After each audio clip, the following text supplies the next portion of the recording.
Baik, kita sambung lagi. Strategi berasaskan sumber atau bahan. Program KBSR menekankan penggunaan bahan dalam PNP. PDP lah, tukar sendiri lah nanti. PDP. Sebab tu di sekolah rendah atau sekolah menengah, awak tengok dia ada pusat sumber kan. Pusat sumber tu dia banyak bahan-bahan. Pusat sumber ni bertugas sebagai pusat untuk pelajar cari bahan-bahan pembelajaran. Mana cikgu bagi tugasan, pelajar pergi cari. Okay? Strategi berasaskan sumber bahan. Bahan ni memainkan peranan penting. Tak kira lah bahan secara media elektronik, media cetak dan sebagainya. Ni contoh bahan-bahan pengajaran. Carta, graf, peta, spesimen, model, gambar, slide, radio, TV, komputer, cakap padat, projektor, komputer dan sebagainya. Bahan pembelajaran ni media elektronik. Ini media cetak, buku teks, kad kerja, radas uji kaji berkomputer dan sebagainya. Kelebihan strategi berasaskan sumber atau bahan memudahkan penyampaian guru. Mana pelajar cari, dia dapat dibaca, dibentang. Menarik dan efektif sebab sekarang macam-macam. Awak tengok buku prasekolah macam-macam. Ada yang tekan bunyi haiwan, boleh eja macam-macam. Elektronik banyak sekarang. Aktiviti pembelajaran boleh dijalankan secara sendirian atau berkumpulan. Memerlukan bahan dan ruang yang khusus dan mencukupi untuk aktiviti pelajar. Okey, ni kelemahan dia lah. Okey, dia perlu satu ruang yang khusus. Sebenarnya tak juga. Okey, depend lah. Pelajar pergi pinjam buku dekat pusat sumber ataupun punya bahan. Dia ambil gambar. Sekarang ada telefon semua kan. Ambil gambar. Kalau prasekolah kita berpusatkan bahan ialah bahan-bahan bantu mengajar tu lah. Kalau prasekolah. Okey, bahan-bahan bantu mengajar seperti flashcard, kad-kad bergambar kat dinding, tulisan-tulisan, okay, sudut-sudut tertentu. Okay, ada sudut bahasa, sudut komputer, sudut sejarah, sudut bahasa Inggeris, sudut bercerita. Okay, itu di antara juga pembelajaran berpusatkan bahan. Seterusnya ialah strategi berasaskan tugasan atau aktiviti. Okay, ini penemuan inquiry lah. Okay, guru bagi tugasan untuk budak buat. Bertujuan untuk mengembangkan potensi intelek, rohani, sosial, jamani secara menyeluruh. Okay, baik. Intelek ni biar pelajar tu berfikir. Kanak-kanak tu fikir macam mana nak selesai. Kena ajar lah. Kalau prasekolah, kalau sekolah menengah rendah senang. Kalau prasekolah kena ajar. Contohnya balik kat rumah nanti. Bagi tahu dengan mak, ini tugasan. Okay, macam mana nak buat cokodok pisang. So minta mak dia buat dan dia ajar, ambil gambar dan sebagainya. Lepas tu dia balik, dia bentang kat cikgu. Kita buat macam ni. Nampak tak? Okay. Untuk nikahkan rohani. Rohani macam mana? Rohani bukan rohani solat sebagainya. Rohani ni ialah hubungan keberanian dan jiwa dia tu. Keberanian dalam jiwa dia untuk dia menyelesaikan tugas yang diberikan. Sosialisasi. Sosial. Hubungan dia dengan mak ayah dia. Macam mana dia nak minta tolong mak ayah dia. Nak minta mak ayah dia bantu dia. Jasmani pergerakan yang dia buat secara menyeluruh tu lah. Bergerak ke sana ke sini. Ambil, buat dan sebagainya. Peranan guru bimbing perjalanan aktiviti pembelajaran. Kaedah dia berpusatkan aktiviti atau tugasan ni membaca, menulis, mengira. Kelebihan atau kelemahan lebih menarik dan efektif. Aktiviti pembelajaran berjalan secara bersendiri atau berkumpulan. Okey. Ini di antara teknik pengajaran. Teknik pengajaran.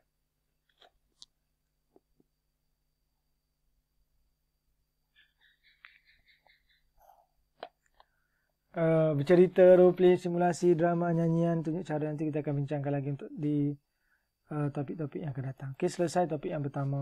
Topik yang pertama. So, kita move on the through untuk topik yang kedua. Okay, baik. Topik yang kedua ialah pendekatan pendidikan kanak-kanak. Pendekatan pendidikan kanak-kanak dalam kandungan ini model-model pendekatan. Okay, pendekatan merupakan cara atau langkah yang diambil bagi memula dan melaksanakan suatu tugas. Okey, baik. Pendekatan induktif, didaktif. Ingat lagi induktif, didaktif. Pendekatan. Apa itu induktif, apa itu didaktif, saya dah bagi tahu dulu. Okey. Dalam konteks pendidikan, cara mendekati sesuatu, contohnya objektif pelajaran yang ditentukan oleh pengajaran dan pembelajar mesti melalui pendekatan induktif ataupun didaktif. Ataupun macam pendekatan lain lah, pendekatan konstruktivisme ke banyak. Awak boleh cari sendiri jenis-jenis pendekatan dalam pengajaran dan pembelajaran. Boleh cari dekat Google, banyak. Okay, pendekatan merujuk kepada cara bagaimana sesuatu pelajaran diajarkan. Dalam pendekatan inilah kita masukkan teknik. Ni teknik simulasi boleh kata ni. Sosiodrama boleh ni. Sosiodrama tak boleh. Simulasi boleh. Demonstrasi boleh ni gambar ni. Sebab guru buat, lepas tu minta pelajar buat. Tengok pelajar buat. Menarik kan? Ni teknik apa ni? Ni teknik teka-teki boleh. Macam-macam. Pendekatan jenis pendekatan Montessori, Reggio Emilia, pusat belajar, guru bahan tugasan. Ni dah bincangkan dulu. Montessori ni belajar sambil main, Reggio Emilia ni nanti kita tengok. Tak ingat dah. Pendekatan bermain Montessori. Bermotivasi intrinsik, bebas baca sendiri. Okey, kaedah teknik belajar sambil bermain ada simulasi, ada role play, ada sosiodrama, ada demonstrasi, ada penyelesaian masalah. Simulasi ni lakonan semula. Role play ni role play. Ini contoh role play.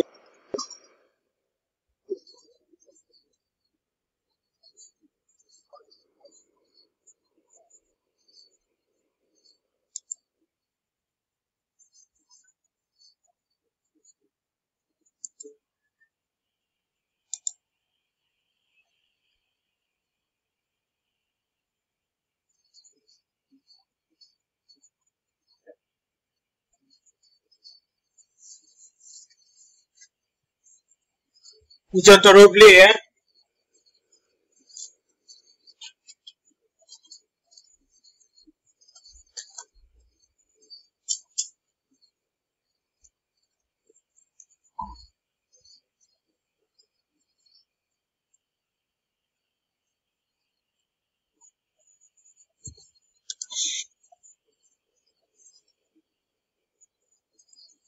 Okey, itu contoh. Okey, itu contoh role play Sosiodrama. Kita tengok satu per satu, senang.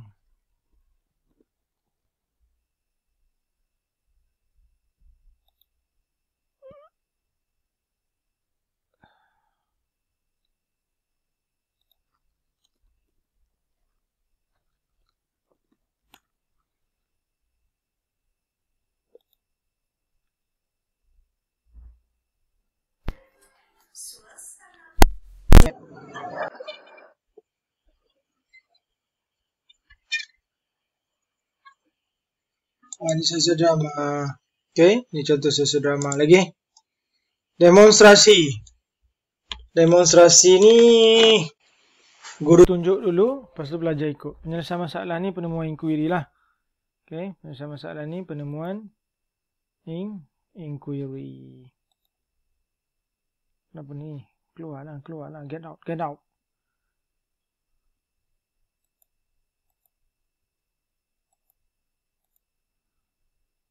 Okey, penemuan inquiry, penyelesaian masalah ni. Okey, James Piaget kata aktiviti main, aktiviti belajar sambil bermain ni ataupun aktiviti main merupakan proses asimilasi utama kerana kamera asas bermain telah sedia ada kognitif betul-betul. Sebab setiap manusia, setiap kanak-kanak ni memang nalurinya bermain. Tak kira lah dengan pisau, dia main pisau. Bagi main cheese, dia main mancis. Sebab naluri asal dia memang bermain. Proses asimilasi. Proses perubahan. Benda yang utama sekali. Benda yang dia dapat awal-awal dulu. Main. Okey, main. Aktiviti pengukuhan untuk tingkah laku yang baru dipelajari. Okey, untuk mengekalkan proses pembelajaran dia melalui bermain, perlu aktiviti pengukuhan seperti soal jawab, buat aktiviti. So, dia akan dapat mengekalkan lagi input yang dia baru dapat.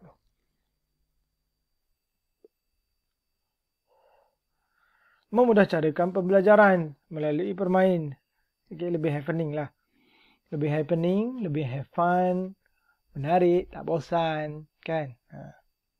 Kita di IPT tak sesuai lah. Saya pensyarah takkan nak jawab pergi Padang, tak sesuai. Awak kena berfikir di luar kotak sebagai guru pendidik kawan nanti bila pergi praktikum. Macam mana nak mengajar kanak-kanak dengan cara happening. So, kena fikir daripada sekarang lah. Memberi peluang pada kanak-kanak memperoleh pengalaman baru. Tujuan aktiviti bermain. Membentuk konsep abstrak Benda yang dia boleh imajinasi tu, kita dapat mengeluarkan benda yang dia imagine. Macam mana buat cekodok ya?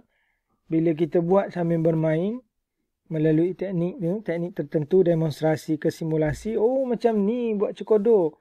Oh goreng macam ni. Kalau awak ingat balik, macam mana awak tahu minyak tu boleh panas untuk awak goreng ayam? Bila minyak tu panas? Macam mana? Berdasarkan pengalaman lah, mak tunjuk. Okey tu dah panas lah tu, tengok macam tu dah hilang bunyi. Kan biasa minyak kalau tak panas dia bunyi kecek kan. Bila dah panas dia senyap. Tu maknanya dah panas. Macam mana kita dapat tu? Ilmu tu macam mana kita dapat? Melalui pengajaran orang tua lah. Faham tak? So kanak-kanak pun sama juga. Sensori motor membentuk kemahiran fizikal. Bila dia berjalan, bila tangan dia pegang pen, bila tangan dia buat sesuatu. Asosiatif dan kooperatif. Asosiasi lah. Ataupun interaksi sosial. Asosiatif. Dia ada lawan dia. Disosiatif. Kat sini kita nak asosiatif. Iaitu interaksi sosial dia. Dia boleh bercakap dengan kawan dia. Dia boleh berbincang untuk menyelesaikan masalah macam mana nak buat dan sebagainya. Okay. Simbolik dan sosiodramatik iaitu menguasai kehidupan harian dan persediaan peranan di alam dewasa. Benda yang kita ajar ni simbolik untuk dia praktik. Okay. Sosiodramatik menguasai kemahiran bertutur dan menggunakan bahasa yang sesuai. Permainan bahasa membentuk kemahiran literasi. Permainan matematik memperkukuh dan mengaplikasi kemahiran mengira dalam kehidupan harian. Okey, langkah-langkah untuk mengajar belajar sambil bermain ni. Okey, di antara langkah pertama rancang dulu. Ni nak buat lesson plan kena faham lah. Nak buat lesson plan tu. Jangan main sembrono saja ya. Yang ni kita sambung nanti untuk sesi yang ke-7. Ni sesi yang ke-6. Sesi yang ke-7 nanti kita sambung. Okey, kita sambung lagi untuk sesi yang ke-7 nanti. Baik, jumpa lagi.